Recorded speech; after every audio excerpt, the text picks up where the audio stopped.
Module 16. While doing business seminars in Europe and the United States, I taught that there were 4 necessary ingredients to every sale. Every business sale has 4 necessary ingredients, a process.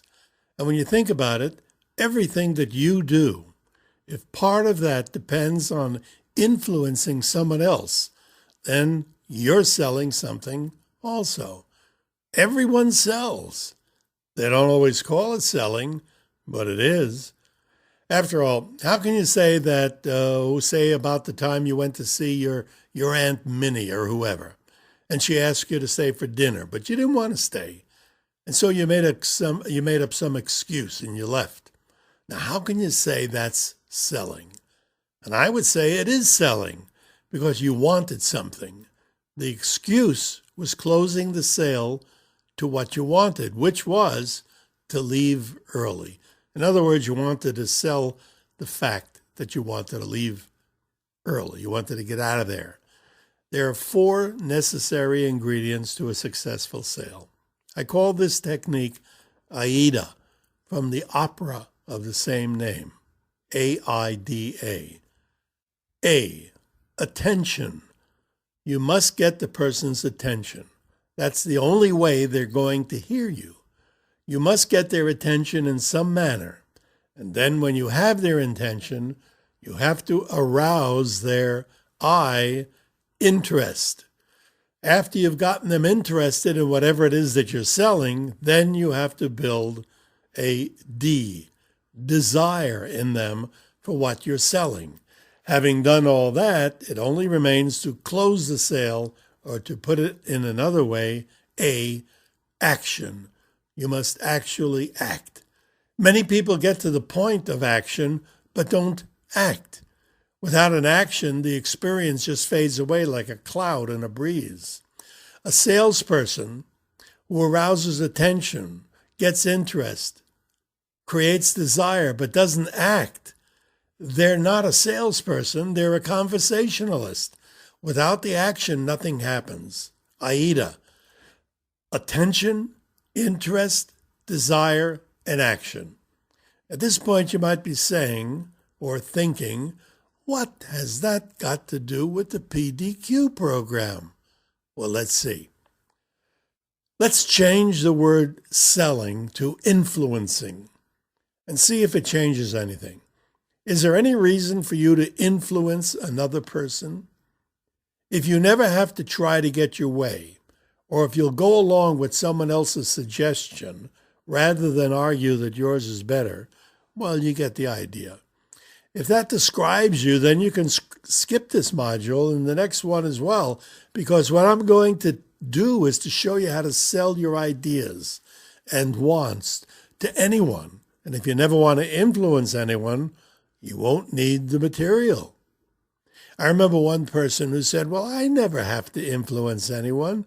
I'll go along with anything anybody says. But she says, people always take advantage of me. And I told her, of course, if you make yourself a doormat, people are going to wipe their feet on you. Now then, if you want to learn how others influence people, then you better listen to the rest of this. At the very least, you'll learn how successful salespeople sold you that car that you drive, or that carpet that you walk on, or any of a dozen other things that you bought in the past few years. And that might be worth something to you.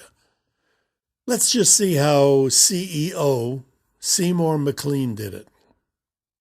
Seymour's problem was the fear of public speaking. He got in front of a group of people and just froze up. The last time it happened, he decided to do something about it. What had happened was he was about to wrap up the largest merger in his organization's history. Now, I should say that Seymour was very good, fine, speaking to a person one-on-one, or 2 or 3 people. But get a group in front of him, and he just froze up. He knew that fear of public speaking was the number 1 fear in all the world, but that knowledge didn't help a bit. But this time he was determined to overcome that fear. He had to, because instead of selling his organization to one person, he would have to talk to the entire company that they were hoping to merge with.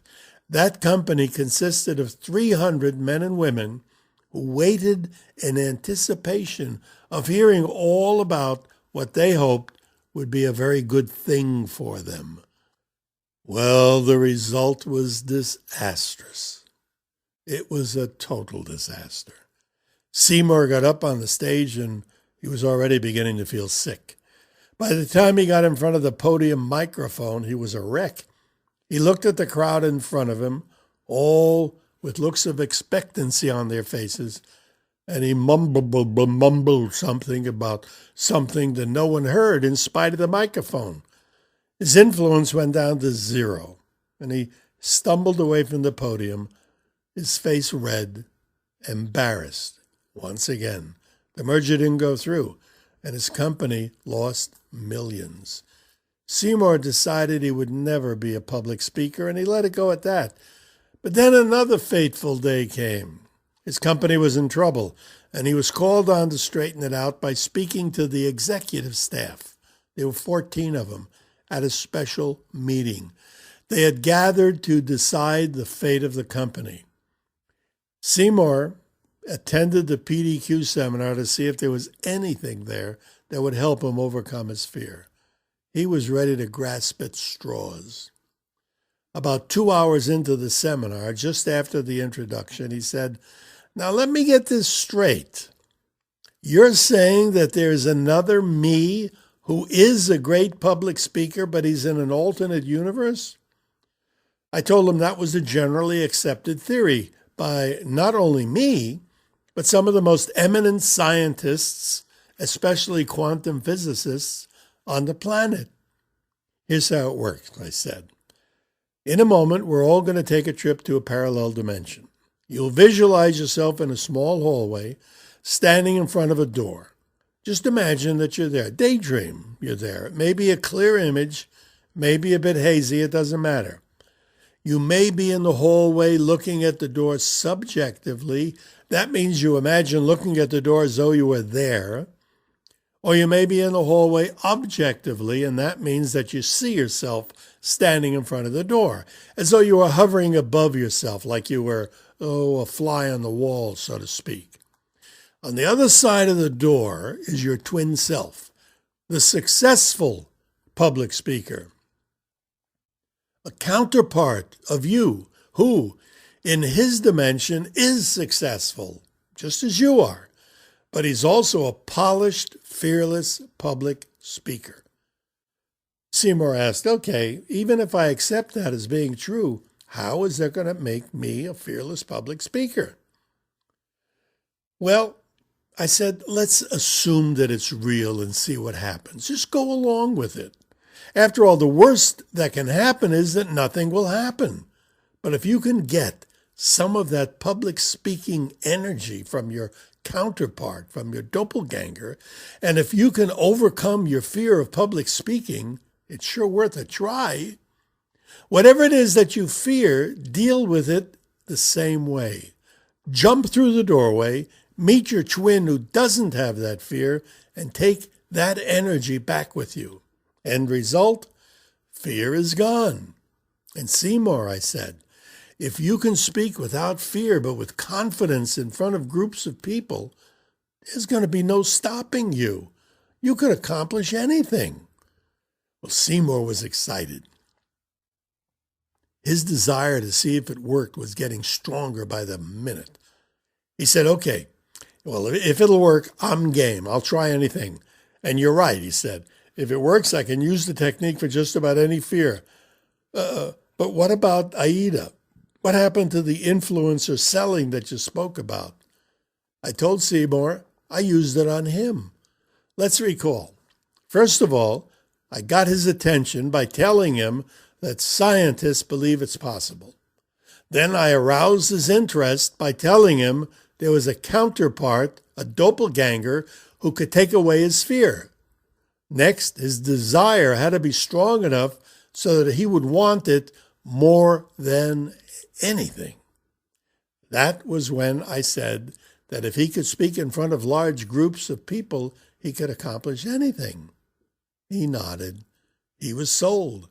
Now the only thing left was to take the action that would rid him of the fear of public speaking. That action was the quantum jump to get rid of a fear. AIDA: attention, interest, desire, and action. The next module is designed to help you to overcome most any fear that you may have. So, just find a comfortable place where you're going to be undisturbed for 15 minutes or so, and we'll do the alpha exercise on getting rid of fears. It's the quantum jumping that Seymour used to rid himself of the fear of public speaking. But you can use the same process, the same method to conquer any fear. So, find yourself a comfortable position, and the next module is coming on right now.